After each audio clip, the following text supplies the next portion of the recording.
Kembali bersama kami, pemirsa. Kematian pendaki asal Brazil Juliana Marins terungkap dari hasil otopsi di Rumah Sakit Bali Mandala, Denpasar, Bali. Juliana meninggal dunia dalam waktu singkat karena luka organ dalam akibat benturan di Gunung Rinjani, Lombok, Nusa Tenggara Barat.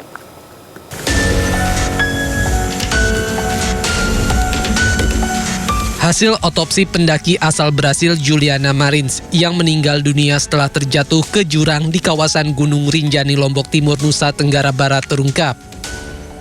Dokter spesialis forensik Rumah Sakit Bali Mandara, Dr. Ida Bagus Putu Alit mengatakan, dari hasil otopsi diketahui penyebab kematian Juliana yakni luka karena benturan keras yang menyebabkan pendarahan di beberapa bagian tubuh.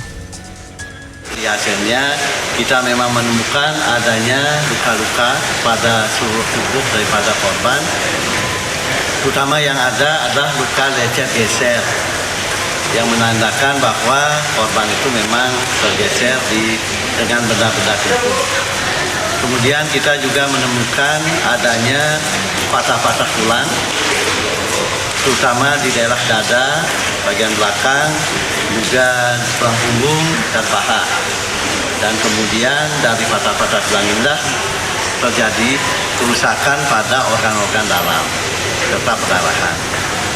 Nah, sehingga kita dapat menyimpulkan bahwa sebab kematian itu adalah karena kekerasan tubuh yang menyebabkan kerusakan organ-organ dalam dan perdarahan. Kematian yang terjadi pada korban itu dalam jangka waktu yang sangat singkat dari luka terjadi. Sebelumnya, Juliana Marins, pendaki asal Brasil, terperosok di jurang puncak Gunung Rinjani, Sembalun, Lombok Timur, Nusa Tenggara Barat. Pendaki berumur 26 tahun ini terdeteksi melalui pantauan udara drone thermal dan dievakuasi di kedalaman 600 meter 24 Juni lalu. Dari Denpasar, Bali, Indira Ari, iNews melaporkan. Di balik suksesnya proses evakuasi jenazah pendaki asal Brazil Juliana Marins dari jurang Gunung Rinjani, Lombok, NTB, tersimpan kisah heroik para relawan.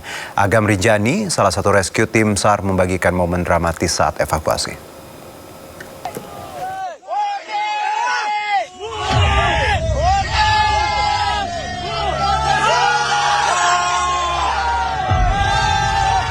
Pendaki asal Brazil yang terperosok di jurang Gunung Rinjani di Lombok, NTB berhasil dievakuasi oleh tim SAR gabungan.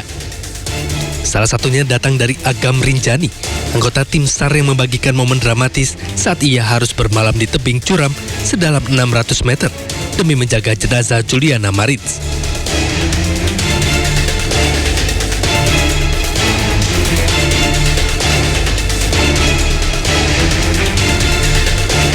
Selain itu, Agam Rinjani menuai pujian sebagai pahlawan dari warganet Brazil atas mengevakuasi korban tewas pendaki Juliana Marins yang jatuh ke jurang Rinjani sedalam 600 meter. Jenazah korban selanjutnya ditandu menyusuri rute pendakian menuju posko Sembalun. Kemudian dibawa ke Rumah Sakit Bayangkara Polda Nusa Tenggara Barat menggunakan helikopter medis. Tim Liputan iNews melaporkan. Proses evakuasi jenazah pendaki asal Brazil Juliana Marins dari jurang Gunung Rinjani, Lombok, NTB melalui proses yang sangat panjang dan berat. Perubahan cuaca menjadi kendala helikopter sulit terbang mendekati lokasi.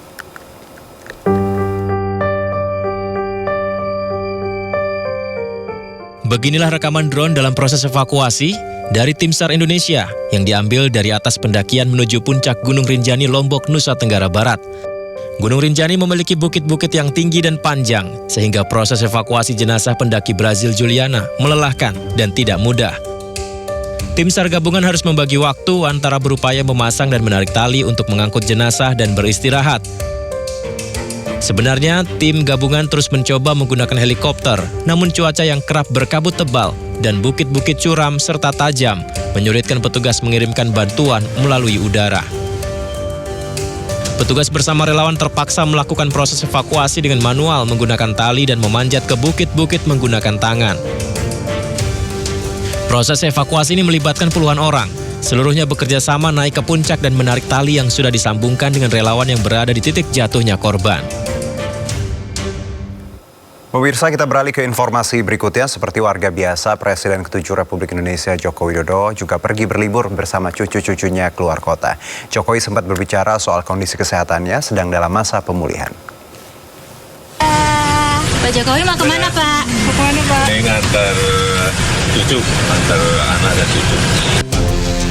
Presiden ke-7 RI, Joko Widodo, pergi berangkat libur bersama istri, anak, dan cucu-cucunya. Jokowi bertolak dari rumahnya di kawasan Sumber, Solo, Jawa Tengah. Di hadapan wartawan, Jokowi berbicara soal kondisi kesehatannya. Sebelumnya, Jokowi diketahui mengidap alergi yang berdampak pada kulit wajah. Ngantar anak dan cucu. Pulang kota. Kondisi secara umum seperti apa Pak? Ya baik saja. Baik-baik saja, tapi masih dalam sedikit pemulihan. Dalam rangka liburan ya Pak? Gimana? Dalam rangka liburan? Ya ngantar anak. Sementara itu, hingga kini rumah Jokowi masih ramai didatangi warga dari berbagai daerah. Mereka sengaja datang untuk menyapa dan berfoto bersama Jokowi. Dari Solo, Jawa Tengah, Septiantoro, iNews melaporkan.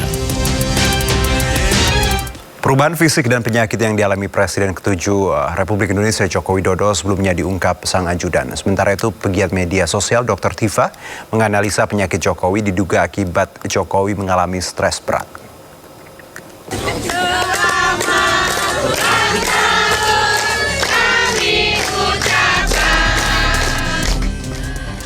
Ajudan Presiden ke-7 RI Joko Widodo, Kompol Sarif Fitriansyah, mengungkap kondisi kesehatan Jokowi saat ini. Kompol Sarif mengatakan alergi kulit yang dialami Jokowi menimbulkan peradangan. Namun demikian, meski ada perubahan fisik, Sarif menyebut Jokowi dalam keadaan sehat. Baik, sedang proses pemulihan, dan kalau memang secara visual kita bisa lihat ya, kulit Bapak memang agak berubah. Tapi secara fisik memang secara fisik oke, beliau nggak ada masalah. Beliau sangat-sangat sehat walafiat. Tidak ada penyakit lain selain alergi loh. Gimana? Tidak ada penyakit selain alergi loh. Nggak ada. Memang secara medis disampaikan dokter ke kami juga alerginya beliau itu menyebabkan adanya peradangan. Tapi saat ini proses pemulihannya mulai membaik, sangat membaik. Peradangannya di kulit, terutama di wajah ya Nani? Iya. Kalau autoimun itu kan banyak yang menyebut kalau Bapak itu autoimun. Autoimun? Iya. Nah itu mungkin dokter nanti yang lebih detail menjelaskan. Penasehat khusus Presiden bidang haji, Muhajir Effendi, yang bersilaturahmi ke rumah Jokowi mendoakan agar Jokowi sehat selalu.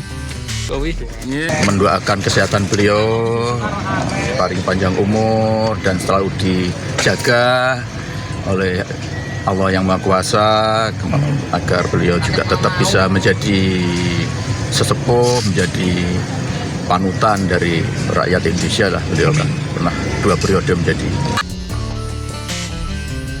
Sementara itu, penggiat media sosial Dr. Tifauzia Tiasuma turut menganalisa penyakit Jokowi.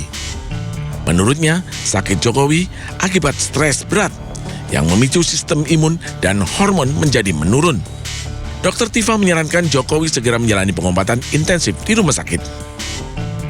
Sebelumnya, kondisi kesehatan Jokowi disebut menurun setelah pulang dari upacara pemakaman Paus Fransiskus di Vatikan. Sejak kabar Jokowi sakit beredar, warga juga terus beramai-ramai mendatangi rumah Jokowi sambil mengirimkan bunga dan mendoakan kesembuhan Jokowi. Tim Liputan iNews melaporkan.